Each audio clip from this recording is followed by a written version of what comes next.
Assalamualaikum warahmatullahi wabarakatuh, sedulur-sedulur. Kali ini kita menuju ke Jembatan Legend. Pasti udah pada tahu, Jembatan Gantung Duet, yang terletak di Dusun Duet, Banjarharjo, Kapanewon Kalibawang, Kabupaten Kulon Progo, Yogyakarta. Jembatan Gantung Duet ini berjarak 1 km dari Jalan Raya Sentolo Muntilan, dan hanya bisa dilewati kendaraan beroda 2 dan pejalan kaki saja. Untuk kendaraan roda 4 atau lebih tidak bisa melewati jembatan gantung ini. Disarankan untuk melewati jembatan Kreo di Dekso arah Kebon Agung.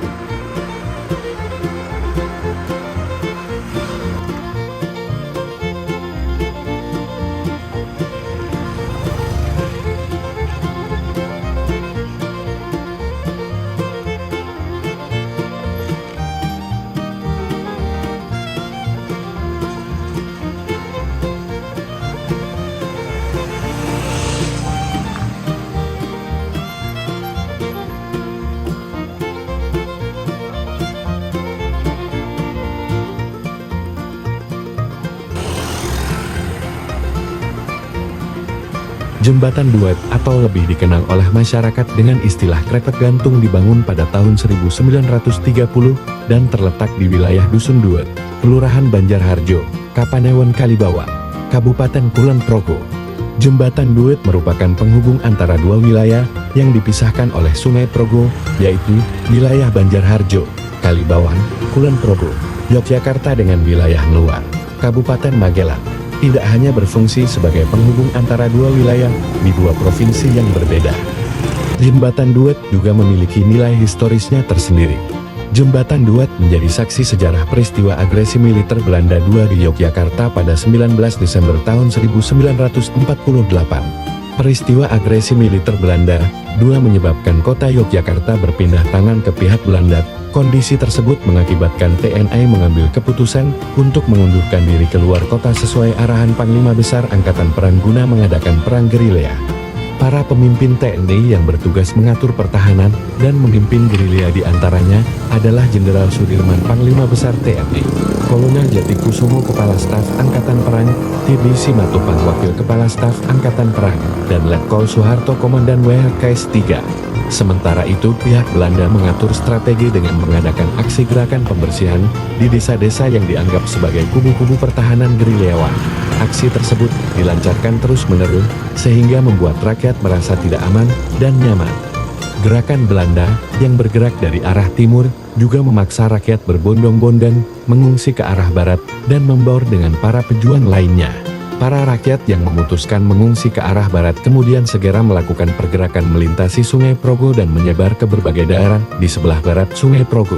Persebaran hunian para rakyat terletak di 3 daerah, yakni 1 Dusun Banaran, Desa Banjarsari, Kecamatan Samigalo, Kabupaten Kulon Progo, 2 Kelurahan Banjarasri, Kecamatan Kalibawang, Kabupaten Kulon Progo, 3 Kelurahan Banjarharjo, Kecamatan Kalibawang, Kabupaten Kulon Progo. Ketiga tempat inilah yang menjadi pusat hunian sementara bagi rakyat yang berasal dari sebelah timur Sungai Progo. Pada saat itu, wilayah barat Sungai Progo yang didominasi oleh perbukitan menore dan jauh dari pusat kota Yogyakarta menjadi tempat ideal bagi TNI untuk menerapkan strategi perang gerilya. Selain itu, wilayah tersebut juga merupakan daerah pusat perjuangan rakyat Yogyakarta dalam mempertahankan kemerdekaan. Berbagai upaya dilancarkan. Salah satunya dengan mendirikan markas-markas perjuangan guna menjaga kelangsungan negara Republik Indonesia. Markas-markas perjuangan tersebut terletak di 2 wilayah yaitu 1 Dusun Banaran, Desa Banjarsari, Kecamatan Samigalo, Kabupaten Kulon Progo, dan 2 Kelurahan Banjarasri, Kecamatan Kalibawang, Kabupaten Kulon Progo. Markas yang terletak di Dusun Banaran menempati rumah Bapak Karyo Utomo di bawah pimpinan Kolonel TB Simatupang yang menjabat sebagai Wakil Kepala Staf Angkatan Perang. Ia ditugaskan untuk melakukan koordinasi terhadap pertahanan Jawa dan Sumatera serta mengatur hubungan dengan Markas Besar Komando Jawa MBKD dan Markas Besar Komando Sumatera MBKS. Sementara itu, untuk markas perjuangan yang terletak di wilayah Kelurahan Banjarasri menempati rumah keluarga Bapak Mitirijo yang dipimpin oleh Panglima Tentara Teritorium Jawa PTT di Kolonel Abdul Haris Nasution. Selain mendirikan markas-markas perjuangan, para pimpinan beserta rakyat Yogyakarta juga mengambil kebijakan untuk melakukan sabotase terhadap jembatan Duet. Hal ini dilakukan guna menjaga keamanan ketika mengatur strategi menghadapi serangan Belanda. Perusakan jembatan Duet dilakukan dengan cara memotong tali jembatan. Para penduduk juga melakukan pemblokiran semua jalan darat yang menuju ke wilayah Kalibawang dengan meletakkan batang-batang pohon dan ranting-ranting bambu. Aksi perusakan jembatan dan pemblokiran jalan darat ini dilakukan oleh pemuda desa yang tergabung dalam pagar desa pasukan gerilyawan desa di bawah koordinasi Komando Onder Distrik Militer Kaudi M. Dengan dilancarkannya aksi tersebut, maka berakibat terhadap jalur gerak Belanda yang semakin terbatas, terhentinya bantuan tentara Belanda yang datang dari Purworejo dan Magelang, serta ketidakbebasan pergerakan pasukan Belanda yang datang dari arah kota Yogyakarta. Dengan demikian pasukan Belanda tidak dapat menembus wilayah Banjarharjo dan markas-markas perjuangan dapat aman terkendali dari serangan Belanda sampai dengan Yogyakarta kembali ke tangan Republik Indonesia tanggal 29 Juni tahun 1949.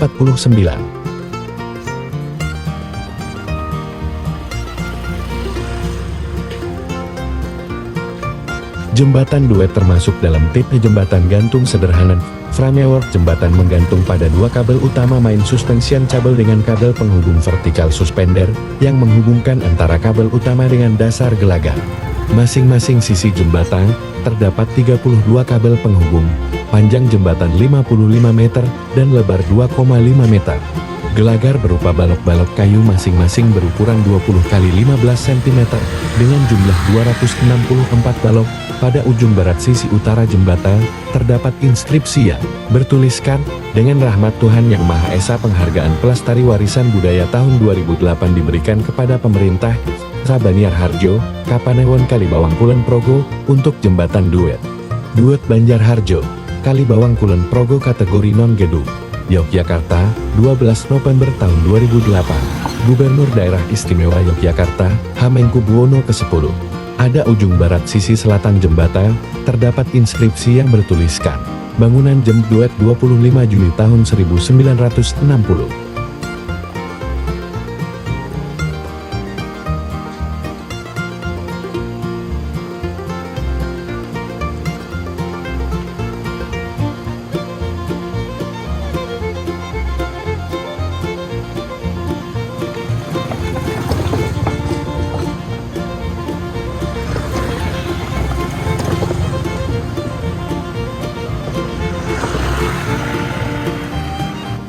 Talut fondasi pengaman untuk jembatan Duet di Kelurahan Banjarharjo, Kapanewon Kalibawang, Kabupaten Kulon Progo, rusak parah. Talut jembatan yang masuk kategori cagar budaya itu ambrol tak tersisa, sehingga membahayakan pengguna jalan yang melewati jembatan gantung penghubung Kulon Progo dan Magelang, Jaten, tersebut. Secara administratif talut yang ambrol ini berada di wilayah Dusun Duet 2 dan Salam, Kelurahan Banjarharjo. Adapun panjang talut yang ambrol mencapai sekitar 30 meter dengan tinggi 27 meter, sedangkan ketebalan longsor berkisar 2 meter. Dukuh Duet 2 Haril mengatakan ambrolnya talut di tahun 2023 tersebut membahayakan pengguna jalan yang biasa melintasi jembatan Duet. Jembatan Duet menjadi akses utama bagi pengendara roda 2 dari Kulon Progo Magelang maupun sebaliknya setiap hari. Utamanya pagi dan sore jembatan ini selalu dipadati kendaraan bermotor. Ini jadi akses utama kami. Jembatan ini sangat penting karena tiap pagi maupun sore sering lalu lalang warga. Bahkan kita sudah pernah mencatat, selama 2 jam pada pagi sudah ada 1.200 motor yang lewat sini, ujarnya. Karena itu, Harir berharap pihak berwenang bisa segera memperbaiki talut jembatan Duet. Harapannya ya bisa segera diperbaiki biar warga juga merasa aman kalau lewat sini, ucapnya. Warga sekitar bernama Gus Wardi juga mengatakan jembatan Duet menjadi akses utama bagi masyarakat setempat untuk berpergian ke wilayah Magelang. Gus Wardi juga mengatakan setiap hari bisa 8 kali melewati jembatan tersebut karena memiliki usaha jual beli kelapa yang harus dikirim ke daerah Sleman. Gus Wardi mengungkapkan, apabila jembatan Duet ditutup efek kerusakan talut, warga terpaksa memutar hingga puluhan kilometer jika ingin menyeberang Sungai Progo. Misal harus muter ya paling tidak 20 km lewat jembatan Ancol bagian utara. Gus Wardi berharap pihak terkait untuk dapat segera memperbaikinya.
Yul.